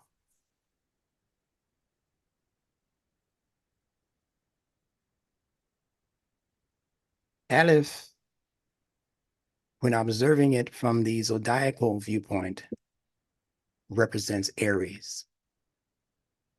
And Aries Yes. stands separate and distinct from all of the other levels. And these are really energy levels we're discussing now in the zodiac. Forget what's Yes. happening in the sky Yeah. and think about what's happening in you. Allah says, what he has created in the skies and whatever he has created in the earth and in you are instructing signs, but most people go on paying them no mind, Allah says. So he's telling you whatever's out there is in you. So I'm not interested in going out there to see anything. All I have to do is study what Allah says about me, and I'll know automatically what's going on out there. I don't have to spend billions of dollars at NASA to find out what's up there. The human being should have known what was on the moon just from reading the Quran. Absolutely. Yeah, Allah says, I am not a waster. Don't be of the wasters. They are brothers of Satan. Uh, Well, who, why? Yeah, who, yeah. Why would we spend all that money when we could just be studying what the human being is? You could study your internal organs and know what you need to know about those 7 basic planets that Allah tells you about, because they represent your organs, your internal organs. I know it sounds way out, but what's really way no, no, out, I'm following, and I yeah, hope people will follow also. what's the thing that is really way out is what they've taught us Yes. that is not compatible with the fitrah. All right, so Alif Lam Mim is just an explanation of those 3 signatures in the so-called abbreviated letters. Alif Lam Mim, Aries, Taurus, Gemini. Mm, You get it? So what is Allah saying to right. us? If I'm correct, and I could be totally wrong about this, but keep following the line of logic. That means that whatever is going on with the position of Aries in us, that Go ahead. position, Thank you. yeah, it is able to operate separately and distinctly from everything else. Mm, Your ability to think as a human being. can be separate from my suffering pain or Yeah, something. you can learn to separate yourself from your body's pain. Mm-hmm. People are doing it all of the time through meditation, contemplation, concentration. That's what salat is. How to separate yourself from the world and be accepted into the grace and the mercy of Allah. There are people who are doing it all of the time. You think they're suffering. They're not suffering. Nice. Yeah, they get a headache every now and then, but they're not suffering on the level that you're suffering. Because you have allowed your body to become your God. Yes. Yeah, you have allowed your body to become you. And Allah created it to be the inverse of that. You are supposed to be the master, if you will, of your biology, of your body. And it doesn't matter even if you're walking around on one leg, if you lost an eye, Doesn't matter. Because Allah created this human mind to be so powerful that all you have to do is keep thinking on something over and over and over. That's where the dhikr is also. To pronounce something, to remember something, to ponder something, to think on something, to repeat something over and over and over. Allah designed the human mind so that when you ponder something or think about something over and over and over, it becomes your reality. It becomes al-haq in you. It becomes the de facto truth in you, no matter what people are telling you about you. If you see yourself in a different way, in a positive way, and you repeat that to yourself every day, every day, every day, you will not suffer the slings and arrows of anything that anybody outside of you has to say about you. It won't even affect you on the most part. Mhm. Now, I'm getting into a deep part of psychology. This is a part of that 4D reality we've been talking about, and taking it into the fifth dimension. So the sounds of lam and meme are inextricably connected. You can't break the tonality between lam and meme. You notice how Allah allowed the word lam to end in a meme and the word Yeah. meme to begin in a meme, so that you don't have to break not even the sound, not even the phoneme. So Aries is separate and distinct, but lam and meme, that's what they call in the world of art a bust. Yeah. You can have a bust that doesn't have a head, but it has to have a neck connected to shoulders. Am I right? Yes. Yes. Yeah, and they call it a bust. Isn't that something? I thought that it was because of the torso thing, and I thought it was called the bust because it was missing the lower part. But I agree now, it's not necessarily with a neck, Yeah, head or shoulders. yeah. Head and shoulders. Head and There's a shoulder shampoo shampoo, called right? Yeah. Their schemes are everywhere. As long as you know language, you can bust them. Yes. You understand? Yes. So in fiction, they have a story called The Headless Horseman. Yes. I've heard about this. Yeah. And he's riding a horse, and horse is a symbol of passions. So it's talking about how society can be engineered to not think rationally, to not Wow. think morally, but to still ride upon their passions, their lower urges, their lower drives, what the Quran calls the ahwa, that they have turned into their ilah. Allah says that's the worst of daba'atun, of creatures. The worst of creatures are those who have allowed their ahwa, their lower desires, their lower passions, to become their ilah, their gods, Mm. their decision makers. You know, you mentioned there horses represent passions. Uh-huh. Did you figure that out because you're able to break down, so for example, the a horse into its fitra meanings through the letters? Like, I mean, how are you able to? No, that one I figured out because W.D. Muhammad told us that years ago. Wonderful. He Okay. told us that as early as 1975, 76, when he first got started. He said the Yeah. horse is a symbol of human, and they know it in poetry and in other places, that the horse Right. is a symbol of passions and drives. Because when you get on the horse is taking you where you want to go, only Mm. if you interrupt its ability to view things in its periphery. If you allow the horse to just go wherever it looks to go, then Yes. the horse gets you and the horse into trouble. That's why they have to put what they call blinders that keep the vision in Right. front of the horse. That's what you have to do to your passions. You have to keep your eye on the prize. The prize is not that pretty woman over there in the bikini. The prize is not that the other thing happening on this side of the vision. The prize is where the rider, who is conscious of where he wants to go, he's directing your vision by making sure that you always have blinders and reins. Rein, right? Rein means rulers, to rule. Yes. So you have to have reins on you, and you have to have blinders on the horse. When you condition your passions with that level of discipline, you have to reach your destiny. And the horse will he will run into fire for you. If you, yeah. That's right. You've seen horses run right through blazing fire, right through gunshots. They might be shot and they drop as a horse or whatever, but they don't hesitate on the most part. But that's speaking about human passions. Yeah. All right. Yes. So if lam and meme are joined together phonically, or phonetically, we should say, then it means there's something connecting this part, the neck, to the shoulders. The neck to the shoulders. Now,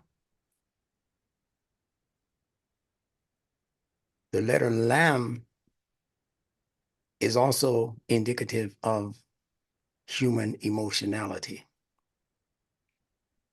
the human being's ability to emote. Going slow for a reason. You all right? Yes. All right. If a human being gets nervous sometimes, if he's testifying in court or something, and you know he's about to lie, you might see in his throat, it'll be like, have to, yeah, he'll swallow. You'll see his Adam's apple start acting up, because see, the body always tells on you. Yeah. The people who do what's that science? When they I've connect, seen when they body, connect, not body language, but even people through speech, like the way you're talking. yeah. And they gather enough evidence. You incriminate yourself when you're a criminal. They just have to Yeah. watch you do a press Yeah. call, whatever. Then the guy, you told them everything. Yeah, they know from looking at your eyes if they can get close enough, which way your eyes go as you say certain things or as you hear certain things. The eye goes up to the right, or he's telling the truth. The eyes go down to the left, or he's lying. People are masters of body language. I was thinking about the lie detector machine, Right. where they hook you up, right? And you say certain things, and on this, on the screen, they say, "Oh, this guy's not telling the truth." If it stays straight, okay, yeah, that didn't trip him up. But that registers in the throat also. So when we hear these things, what we should do is go straight to the Quran and start Googling these words or looking up these words in the Quran. What does the Quran say about the head and the face? He says, Al-Bir is not in turning your faces, this wedge, east or west. You talked about the word wedge in your language, right? Yes. I remember that lecture. Yeah. It says that the idea of righteousness is not in turning your faces towards the east or towards the west. And then it goes on to give you a litany of things that righteousness actually is. All right. So, when we do the ritual salat, they've taught us to turn our faces east or west as though that's righteousness in ending the so-called prayer. At the end of the prayer, yes. Yeah. Assalamu alaikum wa rahmatullah. Assalamu alaikum wa rahmatullah. And if you ask them, who am I talking to when I do that? Am I wishing peace upon Allah? No, brother. Those are your protecting angels. So now I'm praying to angels? I thought salat was solely for Allah. What am I doing at the end of it? You're not saying goodbye to Allah, you're saying goodbye to the angels. Yeah. How did they get into it? When Allah said that salat is purely for his worship, for his recognition. How did the angels get in there? And before that, how did all the prophets and the righteous people get into the prayer? Assalamu alayka ayyuhan nabi wa rahmatullahi wa barakatuh. Assalamu alayna. They put the whole choir into it. Ala ibadillahi salihin. How all of them get in there? And salat is supposed to be, according to the Quran, purely for Allah. Purely means nobody else gets in. Nobody else gets mentioned. Qul huwa Allahu ahad. Allahu samad. Lam yalid wa lam yulad wa lam yakun lahu kufuwan ahad. Khalas. Ikhlas. Khalas. That's it. Muhammad ain't in there. Ibrahim ain't in there. Musa ain't in there. Adam ain't in there. Maryam is not in there. You follow? That's where your salat is supposed to be directed to. Story for another day. Going back to Lam Mim. Lam represents the ability in you to recognize your emotional proclivity, your emotional values, your emotional self. The head recognizes your moral and rational concerns. Moral and rational concerns. When you get to the neck, it's recognizing your emotional concerns. The neck, again, is the signature of Taurus. So you have the Aries, you have the Taurus, which is registering emotions. Sometimes when you get really irate, you'll see that whole vein right there just pop out of the neck. Right? That juggler just be. I saw a woman yesterday. She was so mad in the court, screaming at the judge. It looked like it was about to burst, or what we said earlier as bust. Yeah. Then you have the Gemini principle operating in the dualistic concerns, the duality, the contradistinctions in your life that you're supposed to be pondering. So it's a major thing. As you continue to go down, you go down in those zodiacal signatures. When you get to the kneecaps, for instance, well, let's stop at the heart for a second. Leo, the lion-hearted Leo, you get it? Yeah, this is Leo. Leo is the sun. Yes. The heart is the sun, the soul of the body. When you understand these things, you'll begin to understand better what these characters in the Quran are actually representing.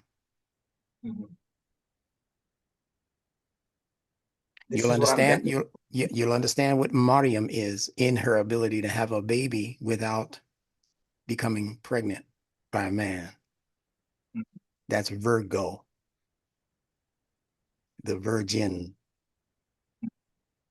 When you get down to the kneecaps, that's Capricorn.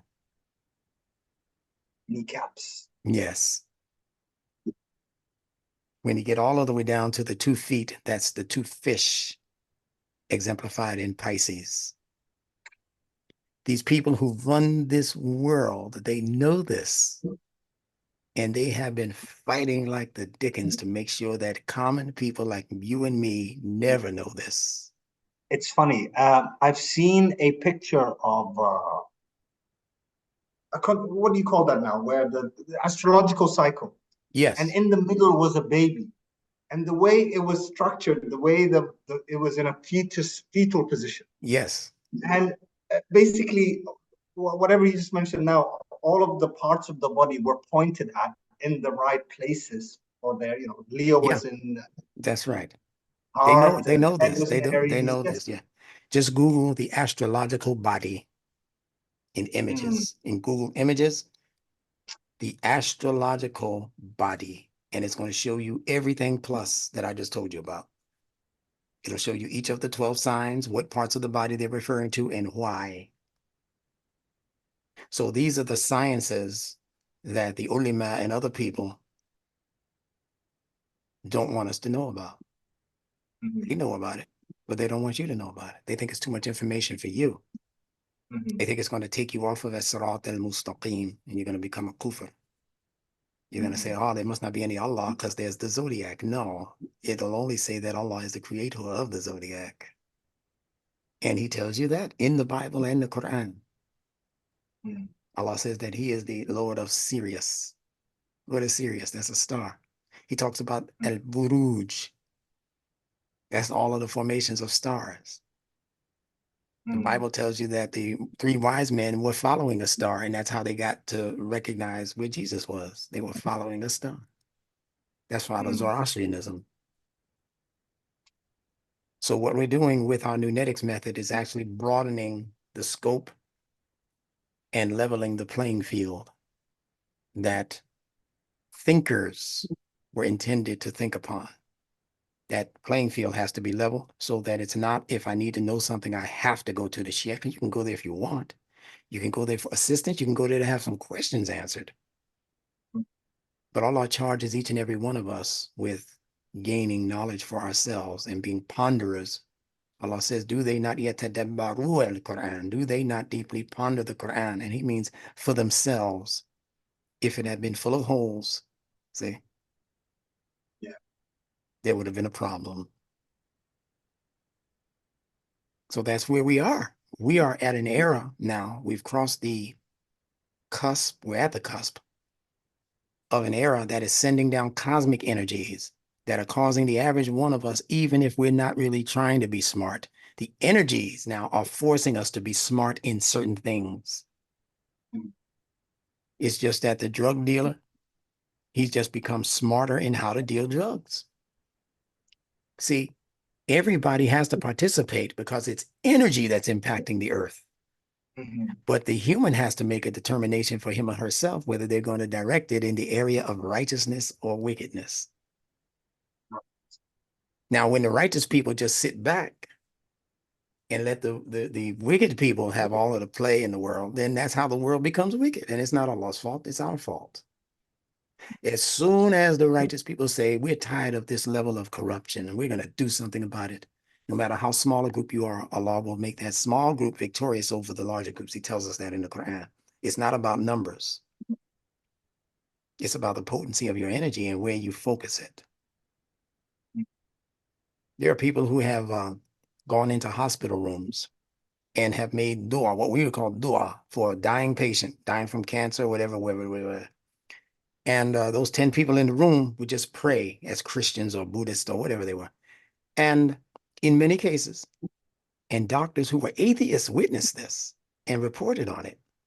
In many of those cases, the very cancer that they were looking at under the microscope or the sonogram literally began to crumble as the people were praying. The cancer itself began falling apart, and the doctors had to admit that this person is now cancer-free. From what? From people making dua. And not only that, here's another experiment they did. They had people pray who were in other countries for the person in this other country. Same result.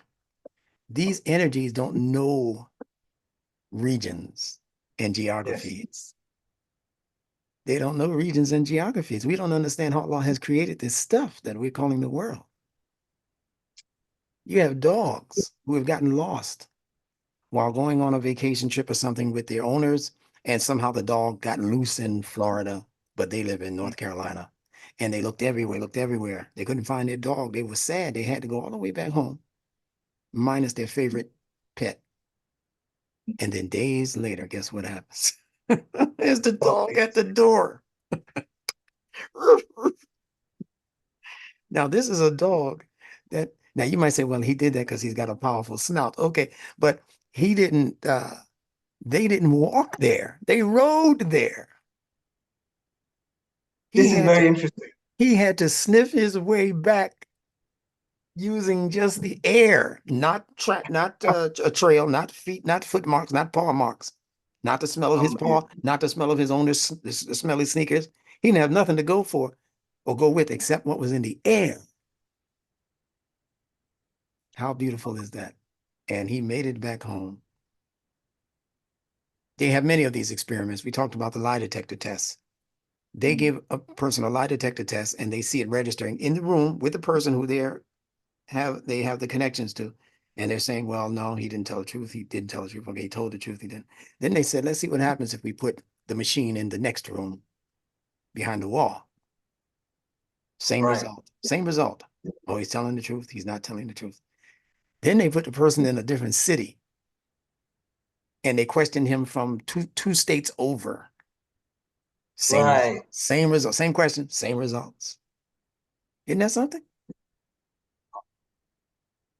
Yeah, they had portions, they had like skin flakes. That's all Mhm. that they hooked the machine to, his skin flakes. Yeah. And they're ready to I've seen these experiments where they take a swab of somebody's, I don't know, saliva. Yeah, saliva, yeah. then they look for changes, and then they, expose the Yeah, person to changes, yeah, and then yeah, they. yeah. You can do it with saliva, any Mhm. kind of enzymes or anything that are in the mouth or whatever. That's why I'm still scratching my head over why they had to stick this very thick swab all of the way up the nostrils of people to determine whether they had the COVID thing. Uh, What were they reaching for to go all of the way up to the blood-brain barrier right. of your nose? I cannot believe that people submitted themselves to this. It's incredible. Grossly, I It's couldn't incredible. believe it. You Of course, at that time, I yeah. refused. Yes, yes. You're one of the blessed ones. You're one of the blessed ones because all they need is a cell. All they need is a skin flake. All they need is a hair, an eyelash, Hmm. and they can say he did it. He murdered the person because this eyelash was in on the crime scene and it fits the hair on his head or the eyelash on his eye. They could, And but even other mysterious things, because now you understand that a lot of people, there's even businesses online where you get to send your DNA. They're very popular now, where they yeah, tell you, don't do it. this.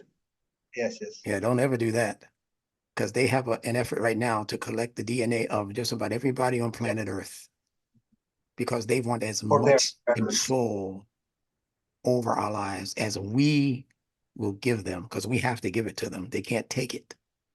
We Mhm. have to concede. We have to agree to give them these things that they're asking for so that at the end of the day, they cannot say we forced anything. This is in the Quran, what I'm telling you. When Allah questions Iblis, say, why did you do what you did? He said, no, I didn't do anything. He said, Iblis says, I never forced them. He said, I only whispered to them and they answered the call. Allah tells you Satan has no power over you. Why are these Muslims running around with all of this, a big old eye on their chest, the evil eye. Muslims are believing in some really way out foolish stuff now, but all of it is cultural. It's not from I the have, Quran. See, why are they doing that? When Allah tells you that Shaitan has no power over you except to call you. So if you're in the grips of Shaitan, it's because you answered the invitation. You answered the whisper, the waswas. Yuwaswisu fi sudurin nas. He's got to invite you. He's got to tell you what he's doing before he does it. How could God let this happen? You let this happen. My life is so oppressed and people are just beating up on me. You can't seem to catch a break. Every time I turn around, something bad is happening. You keep inviting it, but you don't understand the method of invitation that you're giving it. That's what we're teaching here in this Nunetics method, because these letters are telling you everything you need to know on the ground level about how the human being operates. And it's really that simple. It's really that simple. Who is this creator that would create evil to be stronger than you? Allah tells you that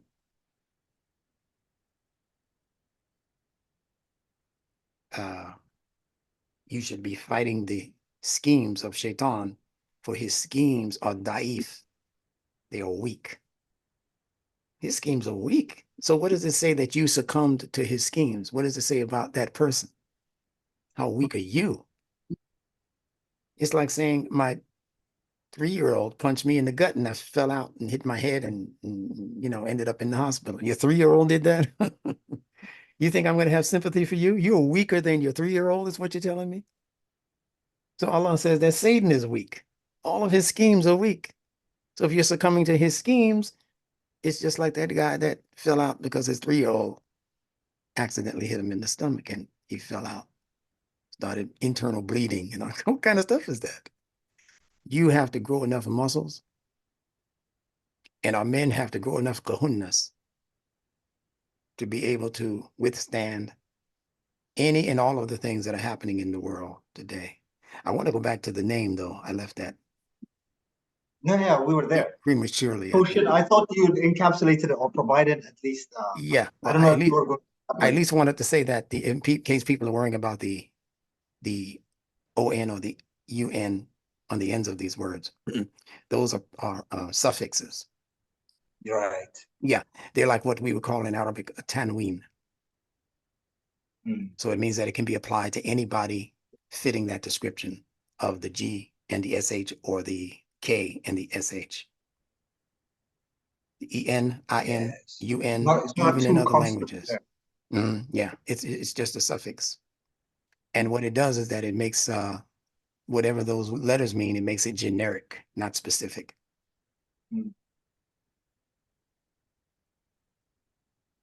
See, if you had the prefix AL or EL before your name, El Koshin, it wouldn't be Koshin, it would be Kosha.